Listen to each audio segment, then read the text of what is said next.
Salam! Bugünkü izahlı təhlilimizdə bəlkə də çoxumuzun fərqinə varmadığı, amma əslində arxasında böyük tarixi həqiqətlərin dayandığı bir məsələyə, sözlərin və terminlərin gücünə toxunacağıq.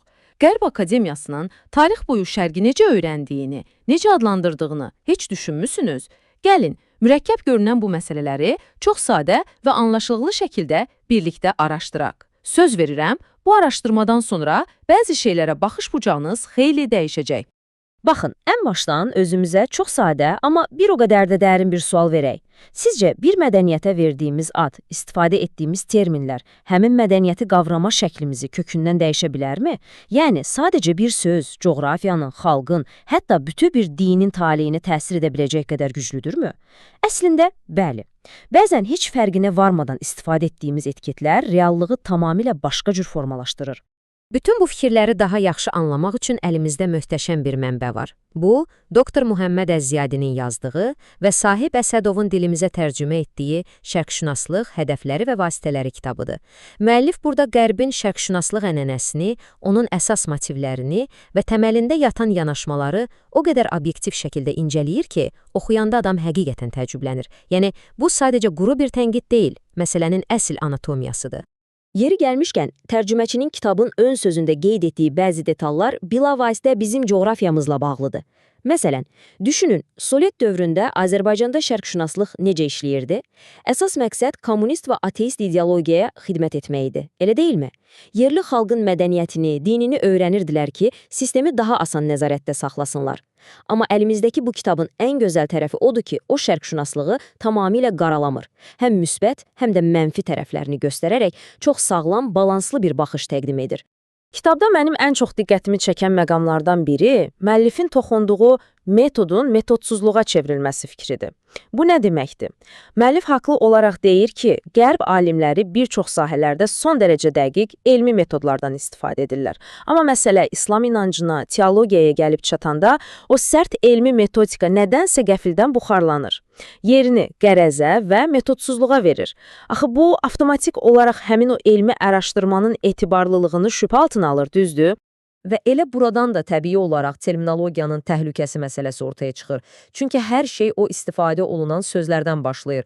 Gəlin bu dildəki gizli qərəzi aydın görmək üçün çox sadə bir müqayisə aparaq. İslam nədir? Qurana əsaslanan, sabit qaydaları olan bir səmavi din. Bəs müsəlmanlar kimdir? Təbii ki, fərqli bölgələrdə yaşayan, müxtəlif davranışlar sərgiləyən və qüsurları olan adi insanlar.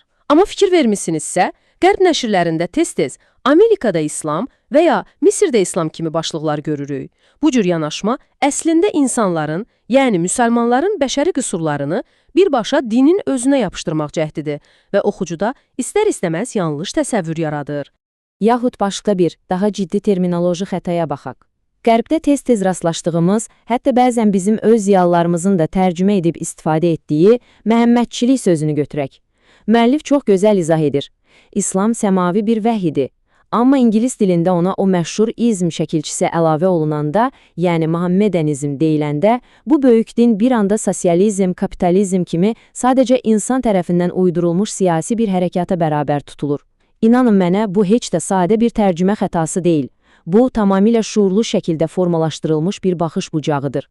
Bütün bunların fonunda adamın ağlına istər-istəməz belə bir sual gəlir. Ümumiyyətlə, bəs bu şərqşünaslıq özü nədir? Onu necə təyin edə bilərik? Kitabda bu təyin edilə bilməyən anlayışa düz 7 fərqli baxış bucağı təqdim olunur. Deməli, müəllif həmin o 7 fərqli tərifi cəmləşdirib 3 əsas kateqoriyaya bölür. Coğrafi baxımdan yanaşsaq, bu sadəcə şərq mədəniyyətlərini və dillərini öyrənmək deməkdir. Çox günahsız səslənir, elə deyilmi? Akademik nöqteyi nəzərdən isə daha dar çərçivəyə salınır. Ərəb dilinin və İslam tarixinin ekspert səviyyəsində tədqiqi. Lakin iş siyasi müstəviyə keçəndə mənzərə tamamilə dəyişir. Siyasi tərifə görə şərqşünaslıq şərqi anlamaq, onu yenidən öz istədiyi kimi formalaşdırmaq və üzərində dominantlıq qurmaq üçün hazırlanmış xüsusi bir qərb metodudur. Bir sözün eyni vaxtda necə fərqli və ziddiyyətli yüklər daşıdığını görürsünüz. Bəs yaxşı, ümumiyyətlə, bu söz tarix səhnəsinə ilk dəfə nə vaxt və necə çıxıb? Gəlin sözün xronologiyasına qısa bir nəzər salaq. Bu sözün izi ilə keçmişə getsək, maraqlı bir mənzərə ilə qarşılaşırıq. Söz ilk dəfə 1630-cu ildə kilsə daxilində işlədilib. Daha sonra 1690-cı ildə Samuel Clark adında biri ortaya çıxır və özünü qürurla şərqşünas adlandırır. Və budur, artıq 1779-cu ildə bu termin ingilis dili lüğətinə, 1838-ci ildə isə fransız akademik lüğətinə rəsmən daxil olur. Yəni təsəvvür edirsiniz, cəmi 2 əsr ərzində kilsədəki kiçik bir maraq qığılcımı böyüyərək Qərb universitetlərində dəmir intizamlı, nəhəng bir instituta və elm sahəsinə çevrilir. Təbii ki, zaman keçdikcə dünyadakı siyasi iqlim dəyişir və bu institutlar da özlərini müasir dövrə uyğunlaşdırmaq məcburiyyətində qalırlar. Başqa sözlə desək, müasir dövrün yeni bir adlandırılmasına ehtiyac yaranır. 20-ci əsrin ortalarında, xüsusən də İslam dünyasında baş qaldıran milli oyanışlardan sonra şərqşünas sözü böyük bir zərbə alır. O, müstəmləkəçi keçmişinə və daşıdığı mənfi yükə görə müsəlman dünyasında artıq bütün etibarını itirir. Bəs Qərb Akademiyası, xüsusilə də Amerika Birləşmiş Ştatları nə edir? Çox sadə bir rebrending edir. Sahəni xilas etmək üçün bu termini ləğv edib, yerinə Orta Şərq araşdırmaları və ya Orta Şərq bilicisi kimi daha formal və rəsmi adlar gətirirlər. Müəllif bunu çox sakitcə və neytral qeyd edir. Məzmun eynidir, funksiya eynidir, sadəcə qıcıq yaratmamaq üçün qablaşdırma dəyişdirilib. İndi isə gəlin məsələyə güzgünün digər tərəfindən baxaq. Güzgü konsepti, yəni qərbşünaslıq. Bütün bu prosesi analiz edəndən sonra adamın ağlına istər-istəməz belə bir sual gəlir də.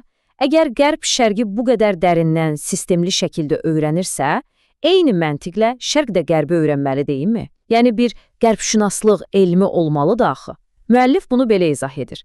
İdeal ssenarida Şərq alimləri Qərbi sırf elmi biliklər əldə etmək, texnoloji yenilikləri, faydalı innovasiyaları tərcümə edib mənimsəmək üçün nəzəri olaraq öyrənməlidirlər. Bu, tamamilə sağlam, inkişafa hesablanmış pozitiv bir akademik yanaşmadır. Amma gəlin reallıqla üzləşək. Vəziyyət heç də belə deyil. Müəllif dərin bir təəssüf hissi ilə qeyd edir ki, bugün ortada həqiqi mənada bir qərbşünaslıq yoxdur. Bizim gördüyümüz yeganə şey, Qərbin geyim tərzinin, qida adətlərinin, məişətinin korkoranə düşünmədən təqlid edilməsidir. Və ən acınacaqlısı odur ki, daxilimizdəki bu natamamlıq kompleksi bizi əsl elmi kəşflərdən, həqiqi inkişafdan uzaq salır. Biz Qərbi tədqiq etmirik, biz sadəcə onun bəzəkli vitrinini kopyalamağa çalışırıq. Və budur, bütün bu təhlil bizi sonda çox həlledici, hətta biraz da narahat edici bir sualla baş-başa qoyur. Mədəniyyətlərin bir-birinə bu qədər qarışdığı müasir dünyada biz doğrudan da təmiz elmi maraqla bir-birimizi öyrənirik, yoxsa Qərb öz dominantlıq maraqlarını bizə sırıyır, biz isə öz natamamlıq komplekslərimizlə sadəcə onların kölgəsi olmaqla kifayətlənirik? İnanıram ki, bugünkü baxış bucağımız o sadə görünən sözlərin, terminlərin və akademik metodların arxasında dayanan böyük həm də mürəkkəb mənzərəni anlamağınıza kömək etdi. Bugün öyrəndiklərimizi mütləq bir kənara yazın və bir daha düşünün. İzlədiyiniz və bu maraqlı səyahətə qoşulduğunuz üçün təşəkkür edirəm.